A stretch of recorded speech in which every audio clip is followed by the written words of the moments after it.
Hello. അപ്പോൾ നമുക്കിന്ന് ഒരുപാട് നേരമൊന്നും അരച്ച് വെക്കാത്ത, മണിക്കൂറുകളോളമൊന്നും പൊങ്ങണം ഇങ്ങനെ പുളിച്ച് പൊങ്ങണമെന്ന് വെക്കാൻ പറ്റാത്ത സമയമൊക്കെ ആൾക്കാർക്കുണ്ടെങ്കിൽ നമുക്ക് ഈസി ആയിട്ട് ഉണ്ടാക്കാൻ പറ്റുന്നൊരു ബ്രേക്ക്ഫാസ്റ്റിൻ്റെ റെസിപ്പിയാണിത്.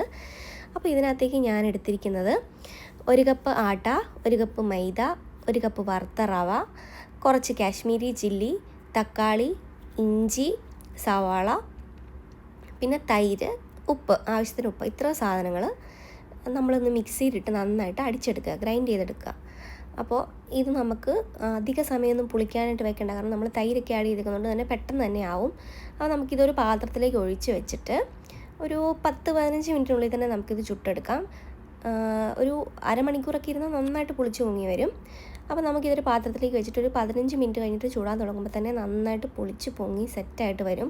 അപ്പോൾ സാധാരണ നമ്മൾ ഉണ്ടാക്കുന്ന നമ്മൾ കലക്കയൊക്കെ ചുടാറുണ്ടല്ലോ ഗോതമ്പൊക്കെ, അപ്പോൾ അതിൽ നിന്ന് വ്യത്യസ്തമായിട്ട് നല്ലൊരു ഫ്ലേവറുള്ളൊരു ദോശയാണിത്. അപ്പോൾ എല്ലാവരും ഇതൊന്ന് ട്രൈ ചെയ്ത് നോക്കണം. അപ്പോൾ ഇത് നിങ്ങൾക്ക് എന്ത് നോൺ വെജ് കറീസിൻ്റെ ഒക്കെ കൂട്ടത്തിൽ നിങ്ങൾക്ക് അടിപൊളിയായിട്ട് കഴിക്കാൻ പറ്റുന്നൊരു ഐറ്റമാണ്.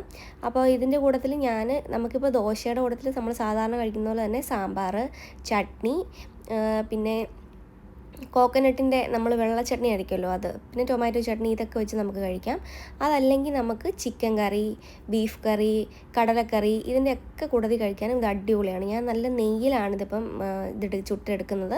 അപ്പോൾ എനിക്ക് ഒരുപാട് ഇങ്ങനെ പപ്പടം പോലെ ക്രിസ്പി ആവുന്ന ഇഷ്ടമല്ല, അതുകൊണ്ട് ഞാൻ അധികം അങ്ങോട്ട് മൊരിയാതെ തന്നെ ഇതെടുക്കും. അപ്പോൾ നിങ്ങൾക്ക് നന്നായിട്ട് നല്ലൊരു ക്രിസ്പി ടെക്സ്ചറിലാണ് ദോശ വേണ്ടതെങ്കിൽ അങ്ങനെ നിങ്ങൾക്ക് എടുക്കാം. അപ്പോൾ ഇതാണ് ആ ദോശയുടെ ഒരു ടെക്സ്ചർ വരുന്നത്. അപ്പോൾ ഞാനിത് ഒരു ടൊമാറ്റോ ചട്നിയുടെ കൂടെയാണ് കഴിക്കുന്നത്. അപ്പോൾ നെക്സ്റ്റ് വീഡിയോ കാണാം. ബൈ.